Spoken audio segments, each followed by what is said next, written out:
Au fur et à mesure, on va donner du sens à ça, parce que ça, c'est quelque chose que je n'ai pas préparé. Je vais au fur et à mesure, et c'est aussi pour moi l'occasion d'essayer de voir si j'ai compris, et grâce à vos remarques, commentaires, voir s'il y a du sens ce que je dis, si vous vous retrouvez, etc. Quand on parle de neurosciences, il faut prendre en compte la question des neurones. Il faut prendre en question la question des synapses. Il faut prendre en question la chose des hormones. Je pense qu'en français c'est avec une H. Tout ça, qu'est-ce que c'est? Ça, c'est l'aspect organique. Et donc, par aspect organique, on se réfère à l'aspect bio du corps, la matière, ce qu'on est. Ce corps qui nous permet de nous promener dans ce monde, habité par quelque chose. Et donc, premier postulat, et c'est pas par défaut par rapport à Freud, parce que si l'époque, les outils à disposition des Vallons sont différents. Freud, s'il avait eu à disposition la connaissance technique scientifique des Vallons, il aurait encore exploité tout ce qu'il avait exploité. Il était souvent dans la symbolique, dans l'intuition, dans la métapsychologie. Et ça, c'est un facteur très important parce que ça, c'est aussi une grande différence. Une grande différence entre les deux systèmes. Et vous voyez que je les mets au carrefour de avant, après. Là, vous voyez qu'en dialectique, j'ai fait des petites flèches, des petits points qui vont vers lui parce que c'est pas toujours noir-blanc. Hein? En tout cas, ça commençait déjà depuis Hegel, la dialectique.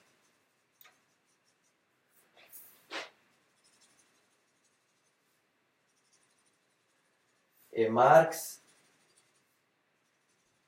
l'avait aussi repris dans l'idée de dialectique, de matérialisme storique. On va voir ça. Donc, vu qu'ici, quand on parle de Eros et Thanatos, on reprend la terminologie mythique, c'est des symboles, c'est de l'idéalisation pour donner du sens à quelque chose il avait une intuition à partir de nous-mêmes, à partir de l'invisible, à partir d'un symptôme. C'est pour ça qu'on parle de la psychologie de Freud comme quelque chose de symbolique, comme quelque chose de l'ordre de la métapsychologie. Quelque chose, entre guillemets, de plus abstrait. Tandis qu'en allant dans ces virages épistémologiques vers Vallon, on est dans un dialectique matérialiste. Qu'est-ce que ça veut dire? C'est comme si en quelque sorte, Vallon était un peu plus pragmatique.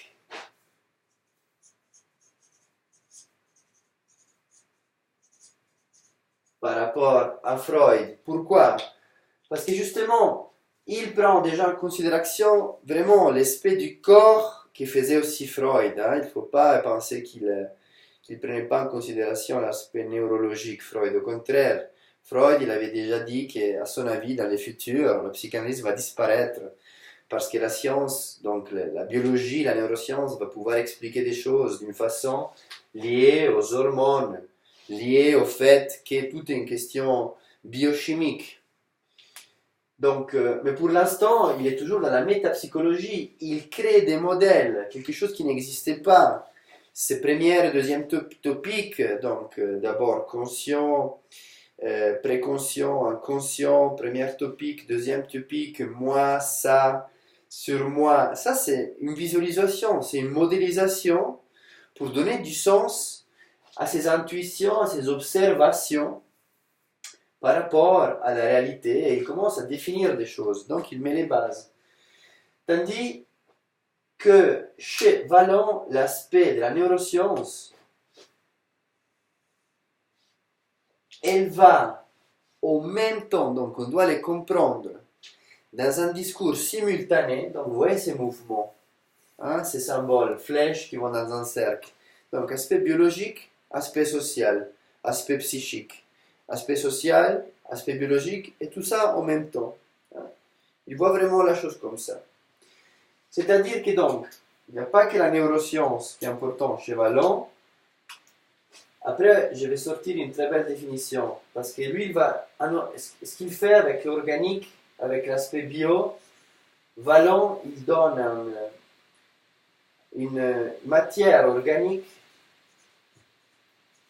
Ça, c'est avec mes paroles, c'est pas ce qu'on a dit au cours, mais ça donne du sens. C'est une matière organique à l'émotion. L'émotion, elle est éphémère, elle est intangible. Et Vallon lui donne un soustrait, une matière physique. Par exemple, dans l'histoire des neurones, synapses, hormones, endopamine, sérotonine, toutes ces choses qui terminent en mine, c'est des hormones qui font que si tu n'as trop, tu es dans un état de détresse. D'agitation, si tu n'as pas assez, pour longtemps, tu es dans un état dépressif. Donc, on commence déjà à voir la relation simultanée neurosciences, psychologie. Et en même temps, il y a un très beau documentaire de la BBC en anglais, il dure pas longtemps, qui explique comment imaginer, comment visualiser les neurones et les synapses. Neurones, cellules, synapses, un pont entre la prochaine cellule, et les neurones, c'est ce qu'on appelle les cellules du cerveau. Et donc, imaginez donc les nourrissons qui est en train de devenir un enfant qui se développe. Et donc là, pour l'instant, rien n'est encore constitué. Et en train de se constituer dans un perpétuel mouvement. Donc, c'est quoi qui favorise la création de ces réseaux, des synapses? C'est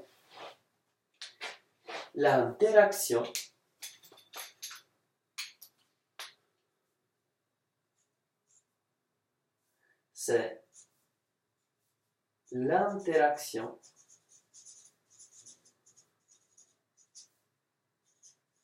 les interactions sociales. Donc, l'environnement social. On s'éloigne un petit peu de la façon plus précise de Freud, que c'était que la maman,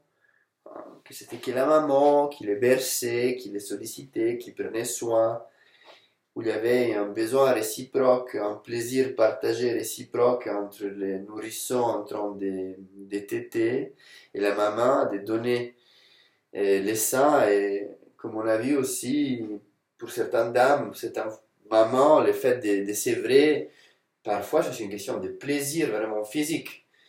Mais on va revenir en plus en détail sur Freud. Donc, il y a l'aspect des neurosciences, il y a l'aspect des interactions sociales, qui vont favoriser en même temps un certain processus psychique. Et donc, ces trois aspects vont évoluer ensemble. Donc, l'environnement social, qu'on avait déjà vu avec cette influence marxiste qui ressent Vallon, qu'il appelle un dispositif social. Et donc, il y a quand même des similitudes, parce qu'on comprend que c'est une question, avec Winnicott, on comprend qu'il s'agit d'un environnement. Parce que sur l'environnement social, quand on parle des instances maternelles chez Winnicott, on se réfère par exemple à une mère ou à une père ou à quelqu'un.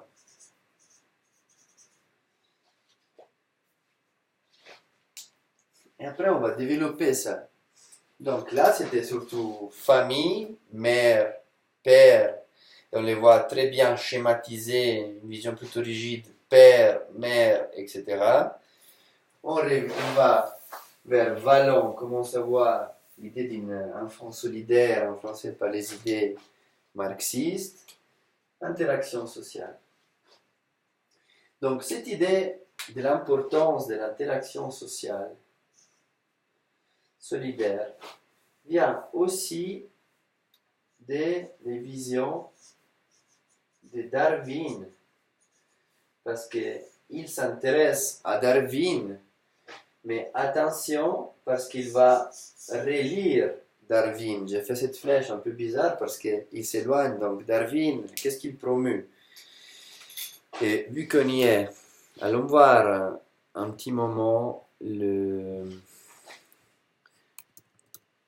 les dates des vies de notre cher Darwin. Donc Darwin, il est 1809,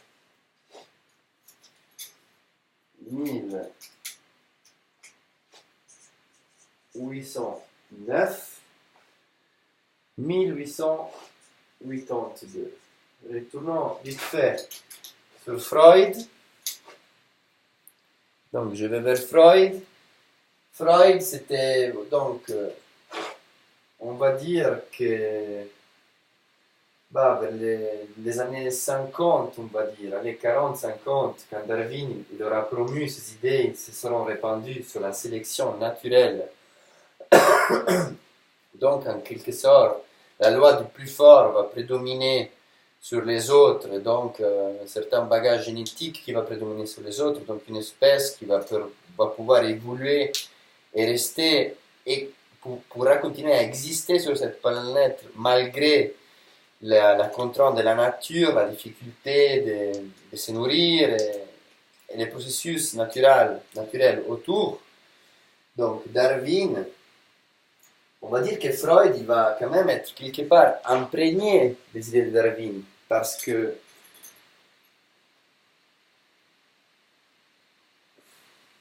trois points de suspension, je n'ai pas envie de donner des informations qui ne sont pas certaines.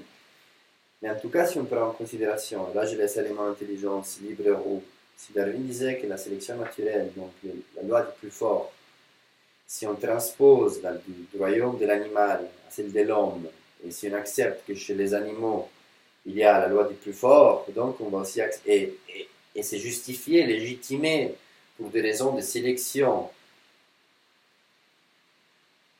C'est très dangereux de transposer ça à l'homme, parce que du coup, on risquerait d'entrer dans un regard des races supérieures par rapport à l'autre, une classe sociale qui de facto serait légitimée d'être sur les autres dans une hiérarchie, et donc d'un accès aux ressources, aux bénéfices, etc.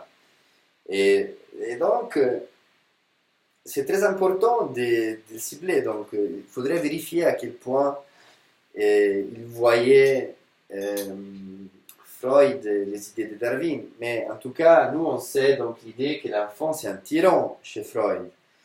Donc si on part de l'idée que l'enfant c'est un tyran, donc c'est plutôt quelqu'un qui pense à ses propres intérêts, et donc on va plutôt dans l'idée de Darwin. Tandis que là il y a une déviation, donc un virage épistémologique, encore une fois, en tout cas vérifier vraiment l'idée de Freud par rapport à Darwin, donc enfant tyran, enfant solidaire, Darwin. Donc lui, il constate que non, pour lui c'est plutôt une question, c'est différent, c'est plutôt une question de solidarité entre les individus. La solidarité qui se peut retrouver dans un dispositif social. Donc ça, c'est un petit peu les cadres dans lesquels il bouge Vallon. Donc on voit les neurosciences, on voit l'interaction sociale, influencée par les visions naturalistes, évolutionnistes de Darwin, mais avec une autre lecture, en se différenciant par rapport à la question de comment il est imaginer l'entourage, donc on parle d'environnement social, quelque chose que on peut déjà aussi commencer à mettre ici. Il y a un environnement.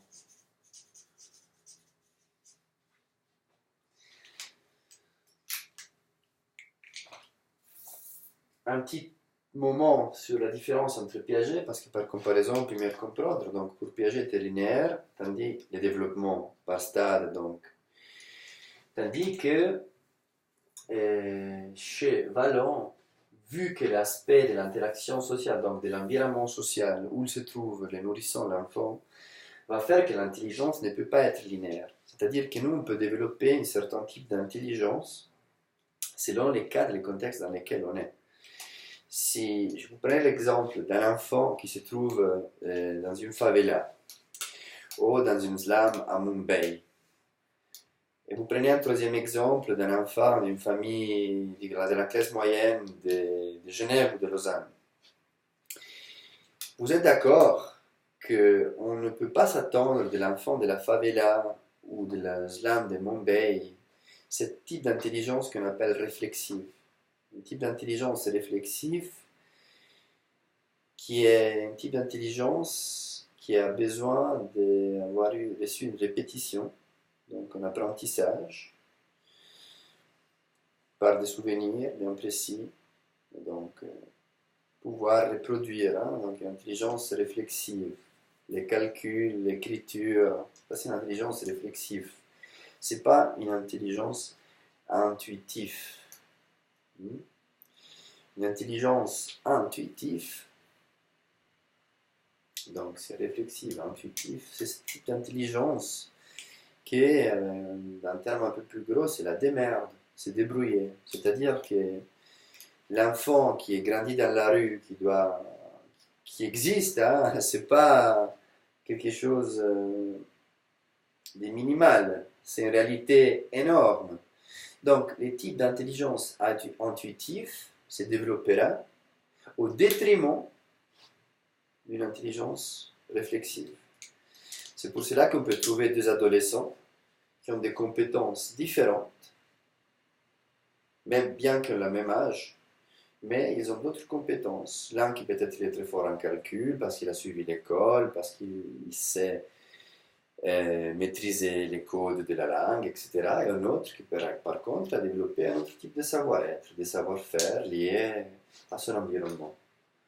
Et donc, ça, c'est une grande différence par rapport à la vision de Piaget, plutôt linéaire. Et donc, aussi, dernier aspect très important que je vais retenir pour Vallon, c'est que l'intelligence est innée. L'intelligence, elle est innée. Personne, et déjà dans le nourrisson, un rivalon observe, remarque que les mouvements, pour ainsi dire, spontanés du mouvement oral vers la source d'aliments, que c'est cet étome qui ne sait pas ce que c'est un étome, que c'est un objet partiel, qui n'a pas conscience de ce qu'il est lui. Déjà, ces mouvements, c'est une forme d'intelligence intuitive, parce que cette intelligence intuitive lui permet quoi? De survivre, de se nourrir. L'intelligence n'est pas acquise. Donc, quand on schématise, si ça vient de l'extérieur, de l'intérieur, on tombe encore une fois dans le dualisme. Bien sûr, je pense que tous ces penseurs prophètes, ils ont apporté leur petit grain de sable dans la théorie. Je pense qu'il va avec les deux. Mais en tout cas, la question fondamentale des Vallon, c'est que lui, il postule que l'intelligence est intuitive. Et à cet égard, faisons encore une fois un parallèle avec les royaumes des animaux, on a déjà fait avec Darwin. C'est très important parce que ces grands penseurs ne sont pas seulement des psychologues, mais sont aussi par exemple des biologues à la base. Par exemple, Piaget, avant d'être un pédagogue et je ne sais pas quoi d'autre, peut-être un sociologue, il était un biologiste. Il a fait une thèse autour de la biologie. Donc souvent, les comparaisons qu'on va avoir par rapport au développement de l'enfant sont en liaison avec la biologie, en employant aussi un lexique biologique. À un moment donné, Klein va comparer les mouvements des nourrissons dans les premiers mois de vie à celui d'une amibe dans l'interaction interne-externe. Et aussi au niveau scientifique, Popper, juste entre parenthèses, il va employer le terme d'amibe. Comment l'amibe, il exclut une forme de processus de falsification, de qu'est-ce que c'est, une théorie qui lui convient ou pas. Fermez la parenthèse. Donc l'intelligence, elle est innée. Et donc, voyons un exemple tiré du monde animal. En classe, on avait vu l'idée de l'exemple de ces muettes. Je ne sais plus le contexte, les années, peut-être c'était les années 30. C'est pas important les années, c'est pas important les quartiers, mais imaginons que c'était un quartier, en tout cas pas loin de la mer. Il y avait ces muettes et à l'entrée de toute maison, il y avait des bouteilles avec des capsules. Donc, et les muettes, personne ne leur avait appris à ouvrir ces bouteilles et ils ont réussi à décapsuler tout seuls ces bouteilles. Donc pour Vallon, c'est une observation que l'intelligence, elle est innée. Un autre exemple, en discutant avec un ami, c'était l'idée de la pieuvre. Déjà, la pieuvre, entre autres, c'est un être, qu'est-ce qu'il paraît, elle se développe seule. La pieuvre ne se développe pas en collectivité. Mais mine de rien, la pieuvre, elle sait qu'elle est une pieuvre. Et ça, c'est intéressant. Et de plus, on a remarqué que si on mettait quelque chose à ouvrir, un barattolo en italien, un pot de confiture, la pieuvre, elle arrivait à l'ouvrir. Donc, l'intelligence, elle est intuitive selon Vallon. Et donc, voilà les points fondamentaux pour comprendre donc les lunettes, donc l'épistémologie, avec quelles lunettes il faut regarder la réalité lorsqu'on entre dans les modèles de développement de l'enfant des Vallon. On va ensuite voir la partie plus technique de comment, dans l'interaction sociale entre le dispositif social qui est représenté par la mère, si on veut, et les nourrissons, quels aspects sont fondamentaux de façon que les nourrissons puissent se développer pour ensuite aller vers Winnicott qui va enrichir, redire les concepts, ils vont être similaires.